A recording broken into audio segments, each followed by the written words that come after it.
story begins with a missionary mother and daughter tandem, Reverend Amy Ada Coriel and her mother, Ada Mabel Coriel, whose burden for the hearing impaired became heavy enough to uproot them from their home in Carolina, the United States. The mother-daughter team first came here to the Philippines in 1952. In 1969, they petitioned the government for this place in Cabinti, Laguna. So they went there, they looked at the place, they liked the forest, so a board was formed composed of mainly Filipinos. The first chairman was Elder S.C. Xiangquan from our church. So when they went up to the school, Ma'am Coriel started with only a few, between 5 to I think 10 students. But so many of these students, because it's up there in the mountain, you have to walk about 7 kilometers. And there's nothing up there. Only a handful, maybe between 5 or 6 of them, decided to stay on with Ma'am Coriel. That is the beginning of the Deaf Evangelistic Alliance Foundation School in Cabinti, Laguna. Knowing that it's so difficult to bring goods or even materials to construct up there in the mountain, since it's 7 kilometers away, she approached the American Embassy and the American Armed Forces stationed in Subic. She was able to convince the commander to help in this very important mission of providing education for the deaf.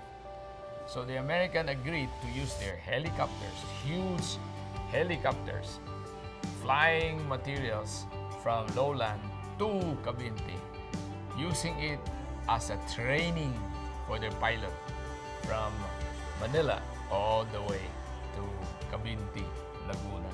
And that started our construction of classroom and quarters for the deaf. During those time, in the late 70s, CBM came into the picture. CBM, or Christopher Blind Mission, an international foundation in Germany, became our primary funding agency. This partnership is what allowed the expansion of the school and the programs it offered. Over the next years, the school grew in size, adding 4 new buildings and introduced tertiary education to the school. Standing on the shoulders of those brave, amazing women of faith, the first batch of college students graduated. Those pioneers went on to teach in the school as well. Seeing them working today, I praise God for the school, because now we have graduates scattered all over the country. Up to date, I think there are more than 400 graduates from our school, teachers all over the country.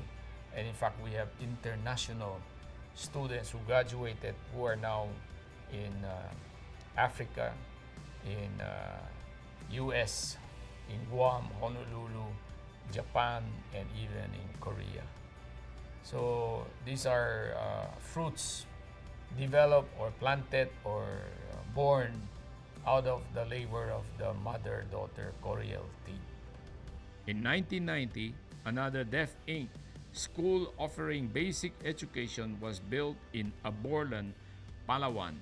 Community-based rehabilitation programs aimed at helping the community better care for the hearing impaired were introduced.